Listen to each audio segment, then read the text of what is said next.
സുജിത്ത് അന്വേഷിച്ചിട്ടുള്ള വിഷയങ്ങൾ നോക്കണം. സുജിത്ത് അന്വേഷിച്ചിട്ടുള്ള കേസുകൾ. താനൂരിലെ കസ്റ്റഡി മരണം ഒരു ഉദാഹരണമായിട്ട് പറയുകയാണ്. താനൂരിലെ കസ്റ്റഡി മരണം എന്ന് പറയുന്നത് ഒരു ആക്സിഡൻ്റൽ കൊലപാതകമല്ല. അപകടത്തിൽ ഒരു മർദ്ദനത്തിനിടയിൽ ഉണ്ടാകുന്ന പെട്ടെന്നുണ്ടാകുന്ന ഒരു കൊലപാതകമല്ല താനൂരിലെ കൊലപാതകം. താനൂരിലെ കൊലപാതകത്തിന് പിന്നിൽ കോൺസ്പിറസി ഉണ്ട്. അത് ഈ സ്വർണ്ണക്കടത്തുമായിട്ട് ബന്ധമുണ്ട്. അതുകൊണ്ട് ഞാൻ പറഞ്ഞത് സുജിത്തിൻ്റെ കസ്റ്റംസിലെ ബന്ധം. സുജിത്ത് കസ്റ്റംസ് ഇൻസ്പെക്ടറായിരുന്നു. അയാൾ ആ കസ്റ്റംസ് ബന്ധം ഉപയോഗിച്ചുകൊണ്ട് ഓരോ കസ്റ്റംസ് ഉദ്യോഗസ്ഥൻ്റെയും രീതികളും സ്വഭാവങ്ങളും ബോധ്യമുള്ളതുകൊണ്ടാണ് അയാളെ തന്നെ ഇതിൻ്റെ ചുമതല ഏൽപ്പിച്ചിരിക്കുന്നത്. ഇപ്പം ഇവിടെ വന്നിട്ടുള്ള എക്സ്പീരിയൻസ് നിങ്ങളൊന്ന് അന്വേഷിച്ചു. നിങ്ങൾ പത്തനംതിട്ടയിലെ മാധ്യമപ്രവർത്തകരല്ലേ? 10 ദിവസത്തിനിടയിൽ എത്ര ആളുകളെ അയാൾ ഭീഷണിപ്പെടുത്തിയിട്ടുണ്ട് എന്ന് നിങ്ങളൊന്ന് അന്വേഷിച്ചു. സുജിത് ദാസിനെ മാറ്റണമെങ്കിൽ ആ ഫോൺ റെക്കോർഡിംഗ് മാത്രം പോലെ ഒരു മുതിർന്ന ഉദ്യോഗസ്ഥന്, ഈ സേനയ്ക്കകത്തെ ഒരു പ്രോട്ടോകോൾ ഉണ്ടല്ലോ, ഒരു മുതിർന്ന ഉദ്യോഗസ്ഥനെതിരായിട്ട് മോശമായ പരാമർശം ഉണ്ടായതിന്റെ പേരിൽ മാത്രം അയാളെ പുറത്താക്കാമല്ലോ. യെസ്, സ്വർണം പൊട്ടിക്കൽ സംഘത്തിൽ നിന്ന് ഇപ്പൊ സ്വർണ്ണക്കടത്തുകാർ, ഈ സ്വർണ്ണക്കടത്തുമായി ബന്ധപ്പെട്ട വിഷയങ്ങളിൽ പരാതികൾ വരാറില്ല. ഹൈവേകൾ കേന്ദ്രമാക്കി സ്വർണം കടത്തൽ സംഘത്തിൽ നിന്ന് സ്വർണം പൊട്ടിക്കുന്നതുമായി ബന്ധപ്പെട്ട് പരാതികൾ വരത്തില്ല. കാരണം സ്വർണം തന്നെ അനധികൃതമായി കടത്തുന്നതാണല്ലോ. അപ്പൊ അതിൽ നിന്ന് പൊട്ടിക്കുമ്പം പരാതി ഉണ്ടാകില്ല. ആ പൊട്ടിക്കുന്നവരിൽ നിന്ന് പൊട്ടിച്ചാൽ പരാതിയേ ഇല്ല. പത്തനംതിട്ടയിൽ സ്വർണം പൊട്ടിക്കലുമായിട്ട് ബന്ധപ്പെട്ടല്ല. അത് വരുന്ന ദിവസങ്ങളിൽ പറയാം. 10-12 ദിവസത്തായുള്ള പെർഫോമൻസ് ആണ്. ഇനി നിങ്ങൾ മാധ്യമപ്രവർത്തകർ എന്ന നിലയിൽ ആ സുജിത് ദാസിനെ വിളിച്ചു കഴിഞ്ഞാൽ നിങ്ങൾക്ക് നിങ്ങളുടെ ഫോൺ എടുക്കുമോ? ആ ദിവസം ഇരിക്കാൻ. പക്ഷേ ബാക്കി എല്ലാവരെയും കോൺടാക്ട് ചെയ്ത സമയമുണ്ട്. മാധ്യമപ്രവർത്തകർക്ക് അയാൾ റീച്ചബിൾ അല്ല, പോലീസ് ഉദ്യോഗസ്ഥർക്ക് അയാൾ റീച്ചബിൾ അല്ല, പൊതുപ്രവർത്തകർക്ക് അയാൾ റീച്ചബിൾ അല്ല. എൻ്റെ വ്യക്തിപരമായ അനുഭവം പറയാം. അയാൾ ചെയ്തൊരു കൊള്ളരുതായ്മയുമായി ബന്ധപ്പെട്ട് അയാളെ ഫോൺ വേണേ പരിശോധിച്ചു. അയാളെ ഞാൻ 100 തവണയിൽ കുറയാതെ വിളിച്ചിട്ടുണ്ട്. ഞാൻ പൊതുപ്രവർത്തനം എന്നുള്ള വിടർ. അയാളൊരു ജില്ലാ പോലീസ് മേധാവിയല്ലേ? ഈ ജില്ലയിൽ താമസിക്കുന്ന പോട്ടെ, ഈ ജില്ലയിൽ താമസിക്കുന്ന ആളും വേണ്ട, ഒരു ജില്ലാ പോലീസ് മേധാവി ഒരാൾ ഫോണിൽ വിളിക്കല്ലേ 100 തവണയിൽ കുറയാതെ വിളിച്ചിട്ടുണ്ട്. ഇനി അതേ സമയത്ത് തന്നെ ഞാൻ വിളിക്കുന്ന പർപ്പസ് അറിയാവുന്നത് കൊണ്ട് തന്നെ അയാൾ ബോധപൂർവ്വം ഫോൺ എടുക്കാതിരിക്കുകയും ഞാൻ അയാൾ കൊള്ളരുതായ്മ കാണിച്ചതിന്റെ പേരിലാണോ വിളിച്ചത് അതുമായി ബന്ധപ്പെട്ട് അയാൾ പാച്ചപ്പ് ചെയ്യാൻ ശ്രമിക്കുകയും ചെയ്തു. അതിൻ്റെയൊക്കെ തെളിവുകൾ വരുന്ന ദിവസങ്ങളിൽ പുറത്തുവിടാം.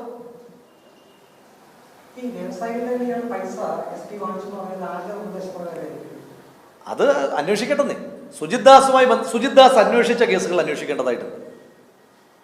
ജില്ലയിലെ കാര്യമല്ലേ പറയുന്നത്, പത്തനംതിട്ട ജില്ലയിലെ കാര്യം മാത്രമല്ല പറയുന്നത്. സുജിത് ദാസ് മലപ്പുറം SP ആയിരിക്കുമ്പോൾ അന്വേഷിച്ച കേസുകൾ ഒരു പുനരന്വേഷണത്തിന് വിധേയമാക്കേണ്ടതായിട്ടുണ്ട്.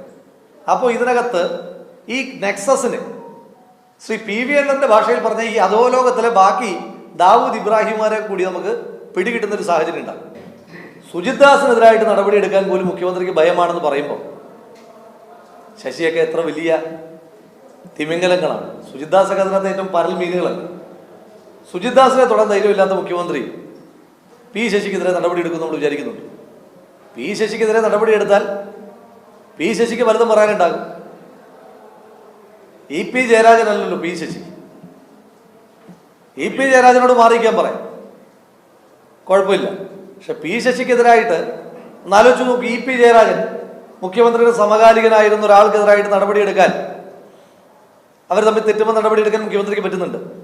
പക്ഷെ മുഖ്യമന്ത്രിയേക്കാൾ വളരെ ജൂനിയറായ P ശശി, സേനയിലെ വളരെ ജൂനിയർ ഓഫീസറായ സുജിത് ദാസ് എതിരെ നടപടിയെടുക്കാൻ മുഖ്യമന്ത്രിക്ക് എന്താ ഇത്ര പേടി? ആ പേടി അന്വേഷിക്കണ്ടേ?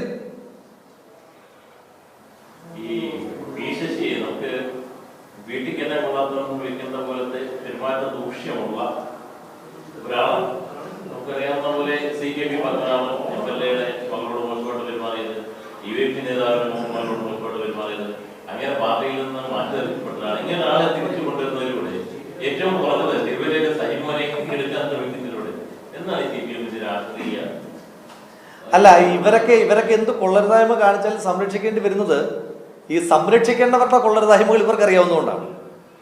നിങ്ങളുടെ ഭാഷയിൽ പറഞ്ഞാൽ ഇത്ര വലിയ കൊള്ളരുതാത്ത ഒരാള് അയാൾ സംരക്ഷിക്കപ്പെടുന്നത് അപ്പോൾ ഈ സംരക്ഷിക്കുന്നവരുടെ എന്തൊക്കെയോ കൊള്ളരുതായ്മകൾ അവർക്ക് അറിയുന്നുണ്ടായിരിക്കുമല്ലോ. അല്ലാതെ not on the base of merit അല്ലേ?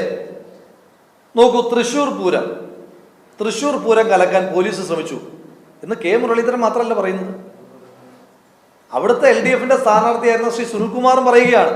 സുനിൽകുമാർ കത്ത് കൊടുക്കുകയാണ്, 1 മാസത്തിനുള്ളിൽ തീരുമാനം ഉണ്ടാകുന്ന റിപ്പോർട്ട് വരുമെന്ന് പറഞ്ഞിട്ട് 4 മാസമായിട്ട് റിപ്പോർട്ടില്ലെന്ന്. ആ റിപ്പോർട്ടിന്റെ പ്രത്യേകത എന്താ? ആ റിപ്പോർട്ട് പുറത്തു വന്നാൽ ബി ജെ പിക്ക് സീറ്റ് കൊടുക്കാൻ തീരുമാനിച്ച റിപ്പോർട്ടാണത്. ബി ജെ പിക്ക് 2 സീറ്റ് കൊടുക്കാൻ തീരുമാനിച്ചിരുന്നല്ലോ. തിരുവനന്തപുരവും തൃശ്ശൂരും കൊടുക്കാൻ തീരുമാനിച്ചു. തൃശ്ശൂർ കൊടുത്തു. തൃശ്ശൂർ പൂരത്തിൻ്റെ അലങ്കോലപ്പെടുത്തുന്ന ആ സംഭവം അത് എത്രമാത്രം ആ തെരഞ്ഞെടുപ്പിൽ സ്വാധീനിക്കപ്പെട്ടിട്ടുണ്ട്. സുരേഷ് ഗോപിക്ക് അനുകൂലമായ തൃശ്ശൂർ പൂരത്തെ കൺവേർട്ട് ചെയ്ത് കൊടുത്തില്ലേ? ഇനി ആ വിഷയത്തിനകത്ത് സംസ്ഥാന പോലീസ് റിപ്പോർട്ട് കൊടുക്കണ്ടേ? നടപടി പിന്നെ റിപ്പോർട്ട് കൊടുക്കണ്ടേ? കൊടുത്തില്ലല്ലോ. എന്താ ആശങ്കയില്ലാത്തത്? ബി ജെ പി ജയിക്കാൻ സഹായകമായ ഒരു നടപടി കേരള പോലീസിൽ നിന്നുണ്ടായ ഒരു വിഷയത്തിനകത്ത് റിപ്പോർട്ട് വരാത്തതിനകത്ത് മുഖ്യമന്ത്രിക്ക് ആശങ്ക പോലും ഇല്ല എന്ന് പറഞ്ഞാൽ അതും തൃശ്ശൂർ പൂരം കലക്കാൻ കൊടുത്തതും കൊട്ടേഷനായിരുന്നു. അതാ ഞാൻ പറഞ്ഞത്. യൂണിഫോംഡ് ആയിട്ടുള്ള പോലീസ് ട്രെയിനിങ് നേടിയ നക്ഷത്ര ചിഹ്നങ്ങൾ വെച്ച ഒടിസുരിമാരാണ് ഇവരൊക്കെ. i2i News, an eye for truth. i2i News subscribe ചെയ്തിട്ടില്ലാത്തവർ ഇപ്പോൾ തന്നെ സബ്സ്ക്രൈബ് ചെയ്യുക. നോട്ടിഫിക്കേഷൻ ലഭിക്കുവാൻ ബെൽ ബട്ടണും അമർത്തുക.